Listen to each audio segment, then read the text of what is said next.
700 R4 101 class.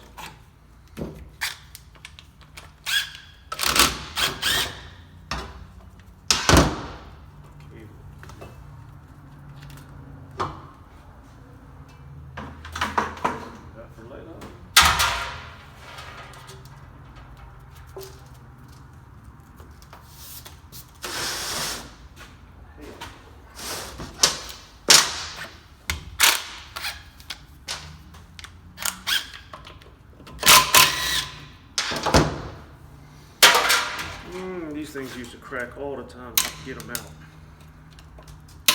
because they're plastic.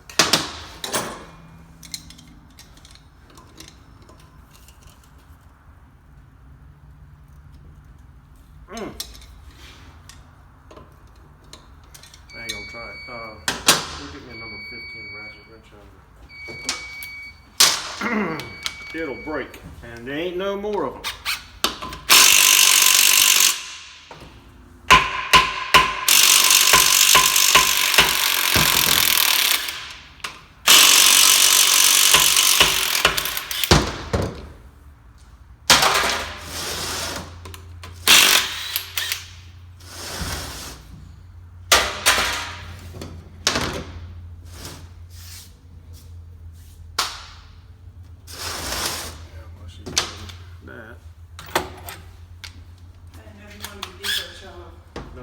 Ratchet wrench.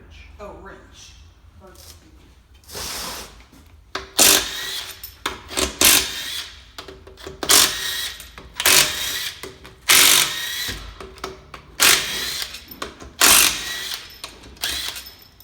Early style. Early style. Early style.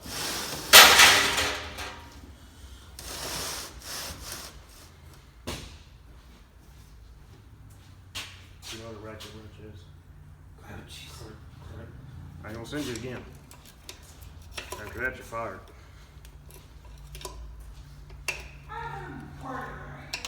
Yeah.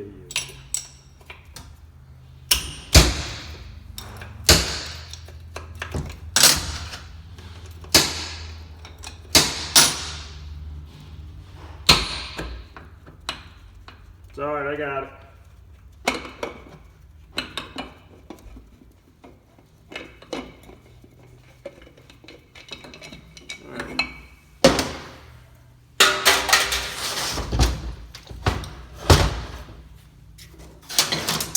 Cherry.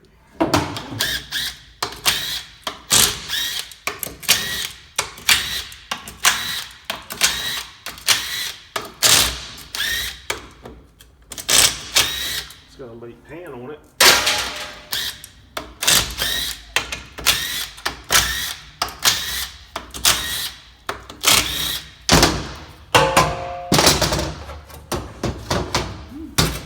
Nasty.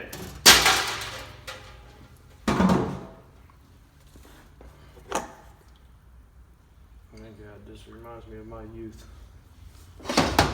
All I did was these things. Looks like somebody just serviced it. Give me some rags.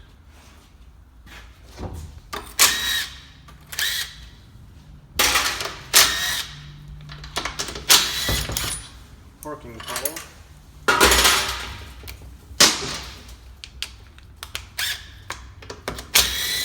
This little tab is actually meant for an early filter. They used to hold the filter against the pan.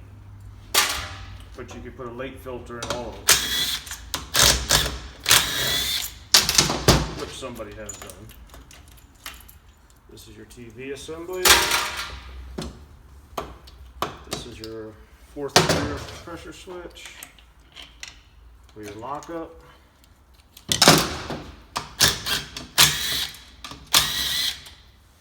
It was funny because back in the day, all these were calibrated for every vehicle that they were put in. They're not like today.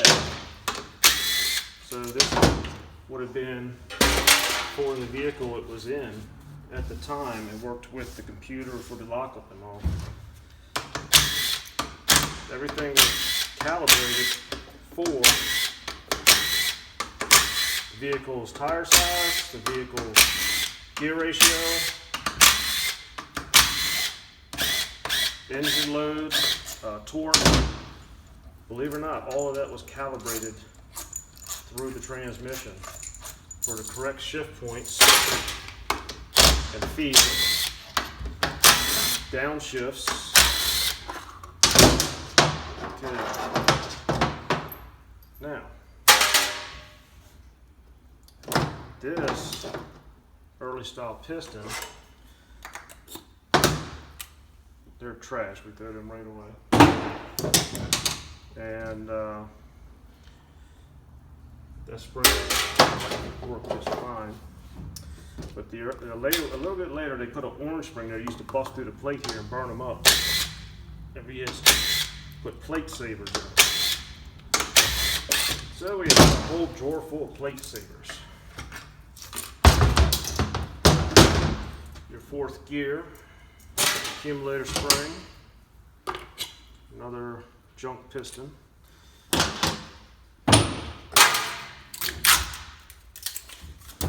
Here's your plate. It'll take a little while. I got to soak all this to get it off the valve body. The early ones took a third check bolt here, which we'll put back.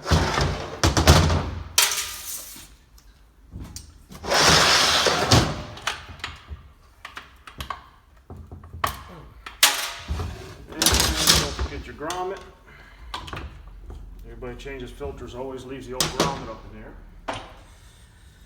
And then you had a big check ball here, which we'll leave out. That was for safety in case the cable broke. And it took one up here too in the bathtub. In the later models, they eliminated that one too. In '87, it was weird. They had this one in the bathtub, but they only had two in the valve body. That was all by itself, 1987. But this is earlier than the '87. This is your governor gear. It's a little loose. We'll replace that.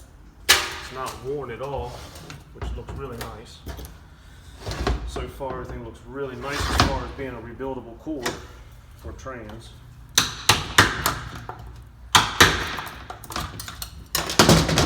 Snap ring. Channel lock. Oh, I got it. Don't you channel lock? You hand me a ratchet wrench. No, I was going to get them. Oh, is that what you were going to do? Yes, I had this in my hand and when I turned it. This is your servo. Now, if you wanted to skirt tires in second gear, Richard, I'll put a Corvette servo in it. That way you can show off. Tell your girlfriend, say, watch this, baby. All right, now,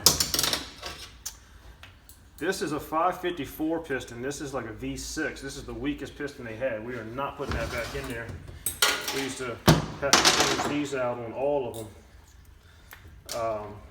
They don't have enough holding power. They burn the bands out. So we will not be reusing this. But I need the pin and all out of it, which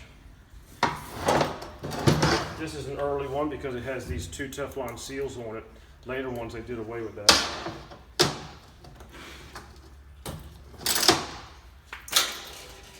Of course, it's got a little ridge on it that you got to sand off. I'll come back to that.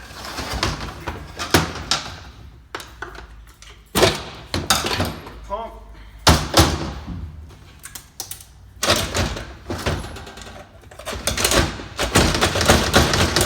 And your 3/4s are burned up because the drum won't come out.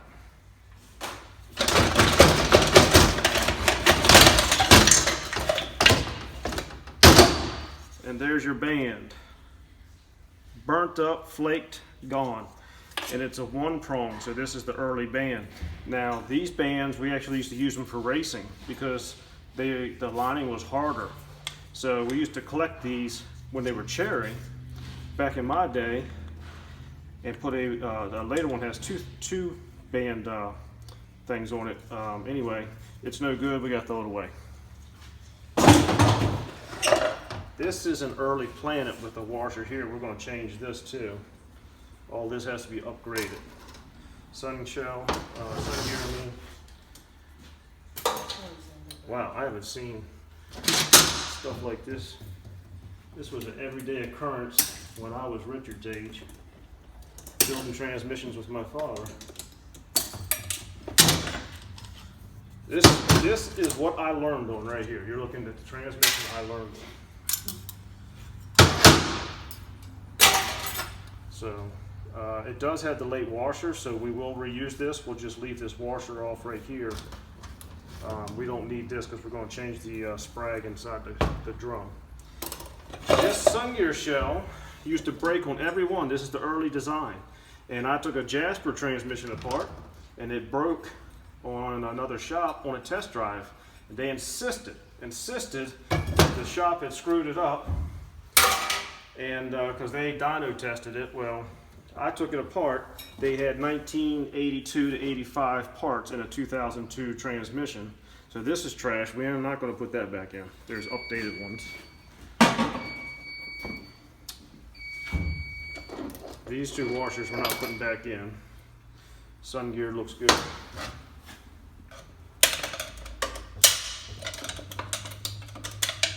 Take the center support out.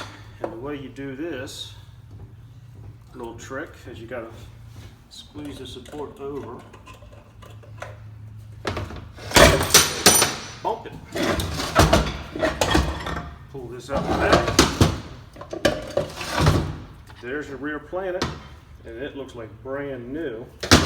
And it is the later one with the oil sling and the better washers. So had you went 1 year back on the truck or the transmission, we'd have had to upgrade this. This is perfect, and it looks like it's brand new. So this thing either has no miles on it, or Grandpa owned it.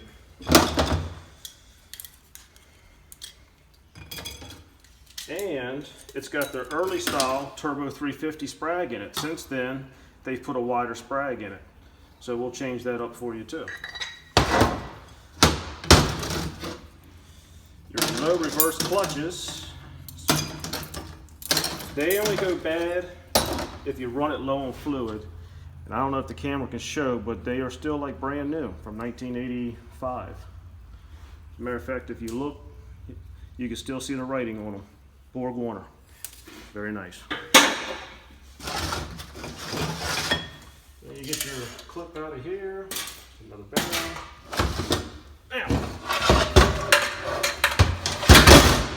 Whoa.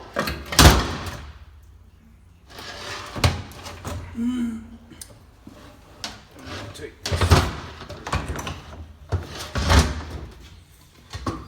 this drum, which is all burned up, but is not ratcheted at all right here. Like I said, either Grandpa had it, and we checked to see it's level, and it is still level, so it's not burnt enough. I can polish that, it'd be perfect.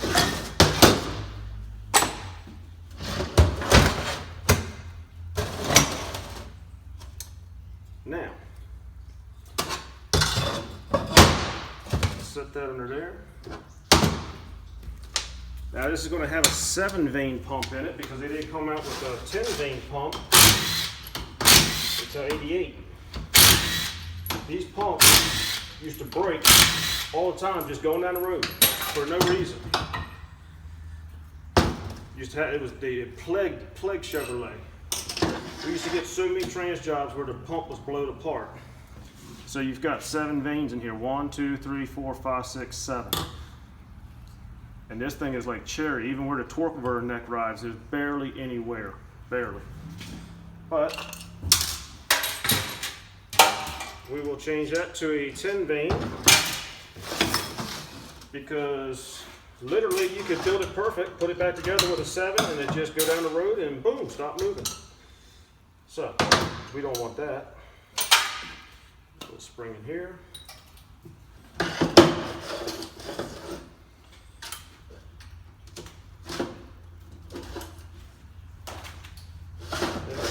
Side, not the bottom. Take the seal out.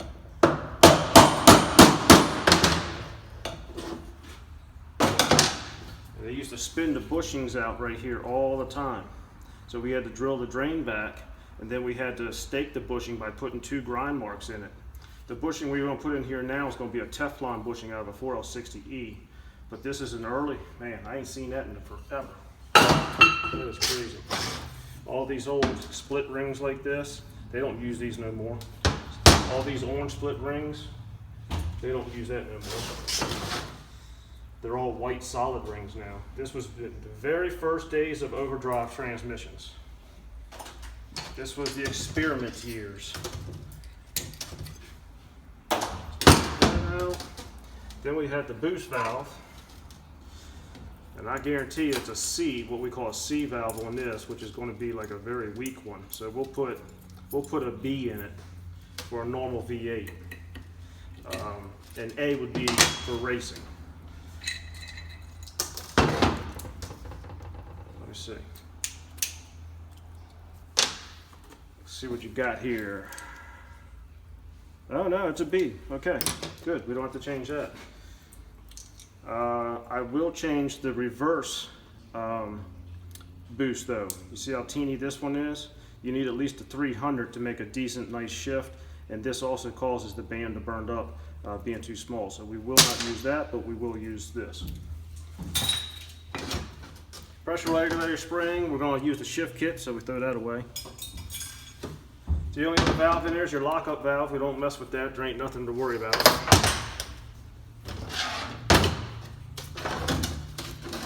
You got a bearing and you got an in clearance spacer here. As long as we're not changing too much, you don't have to worry about that. But we always check the in clearance when we're done.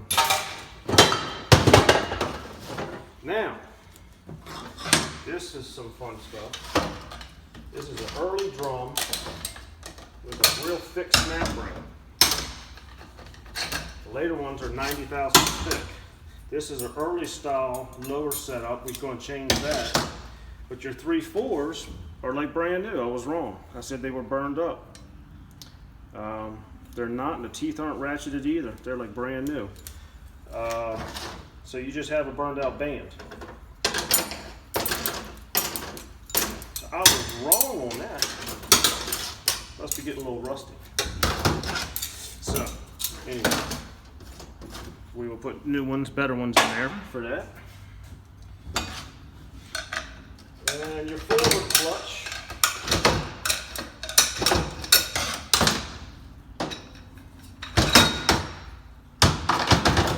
Bearing, seal.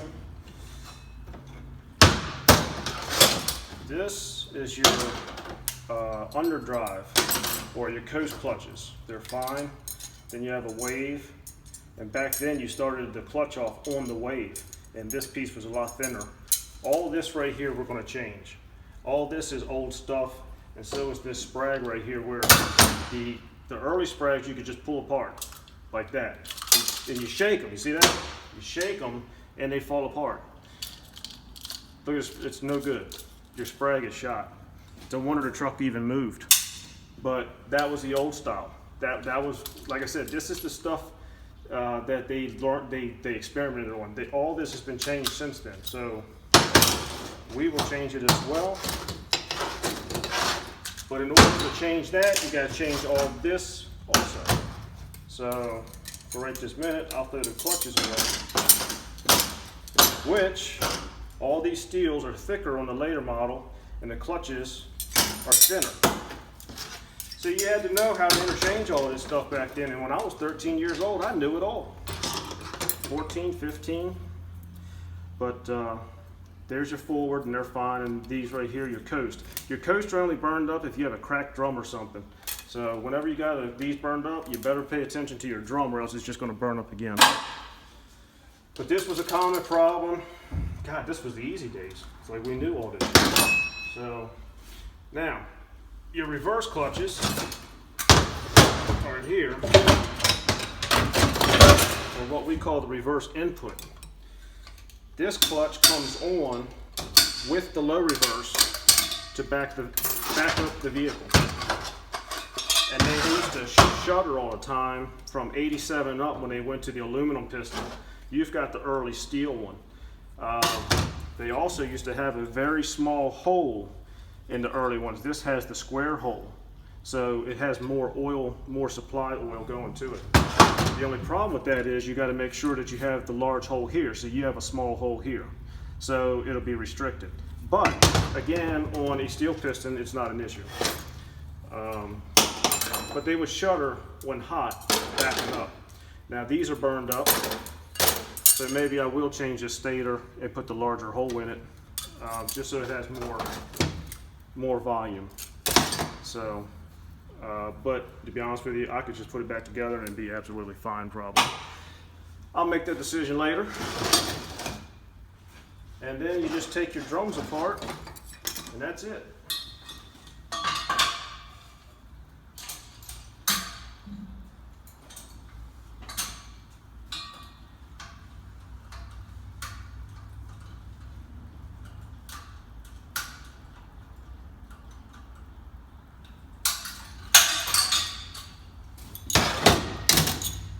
This is your return spring.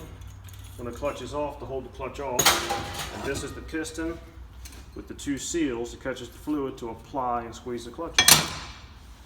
That's done. Now we do this drum. You fill 2 of these a day. Upgrade them, shift kit them, clean, done perfectly. 2 a day.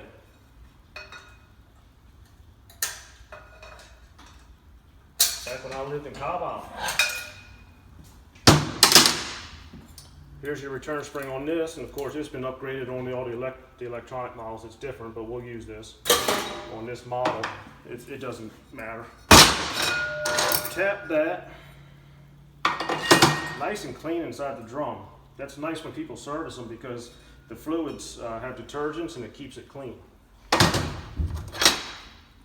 Here's your overdrive piston with its 2 seals. This is your 4th gear apply. This is your 3/4 return spring. The other one was a forward return spring. And this is your underdrive and your forward pistons. And these were known to crack. So the new ones are made out of steel. And they're molded. You don't use lip seals anymore. They have the seals are already made onto the piston. Of course, we still replace them. Well, I do. Everybody else doesn't. Because it's rubber. They wear out too, just from heat and mileage. The last one is the low reverse piston. It's in the case. And on the early ones, they were really hard to get out. Now, I was really good at it because I've done a million of them. But the groove for the snap ring is really deep, so you have to you can barely grab the snap ring with the pliers. And by looking at it, I can tell this is an early one. So it's going to be a little. Let's see how swift I am.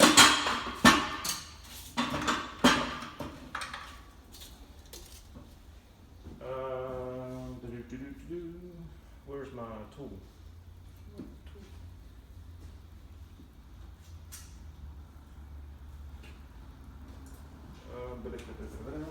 Should be sitting right here. It's well, I don't know how to describe it. It's a turbo 350 pump gear with 2 things welded on it. It may be sitting on the shelf here or something.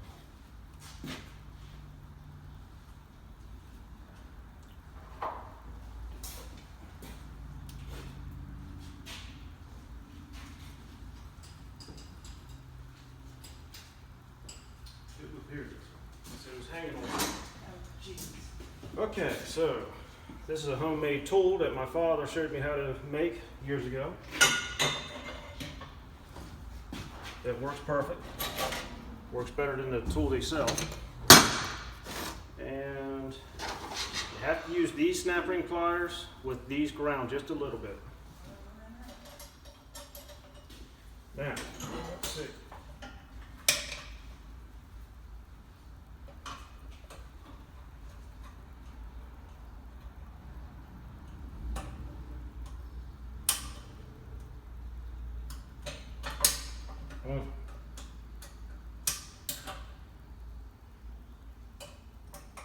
Close.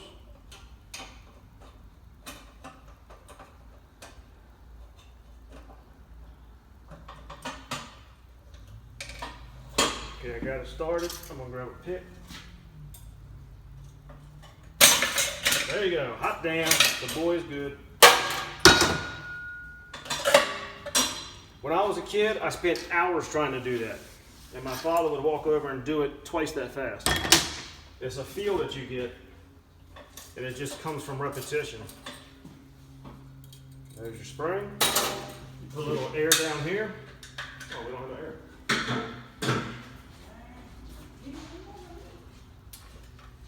And then that comes out. But there you go, boys.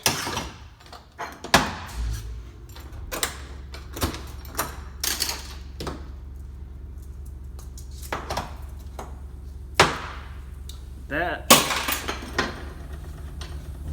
is your transmission apart.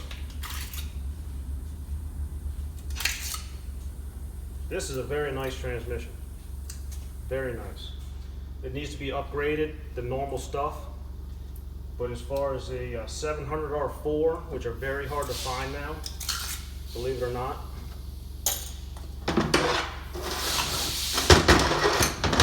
very nice.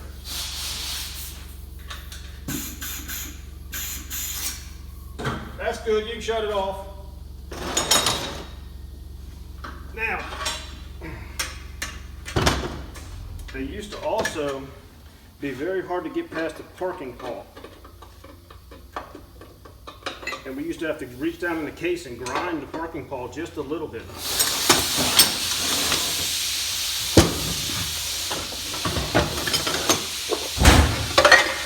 But this one's late enough that it didn't have that problem. That was like from 82 to 84. 85, like I said, they changed a lot.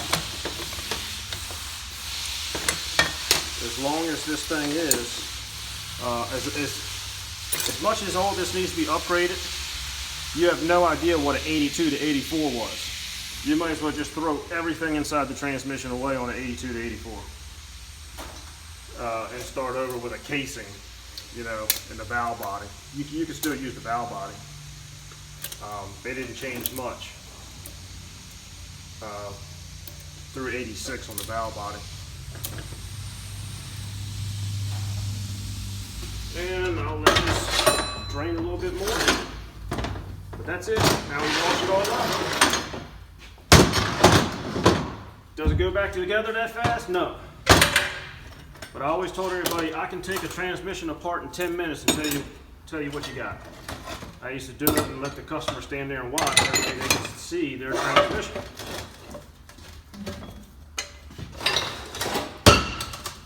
I always thought that you know, guys would kind of like that, so because guys are guys, we're supposed to like that. Okay.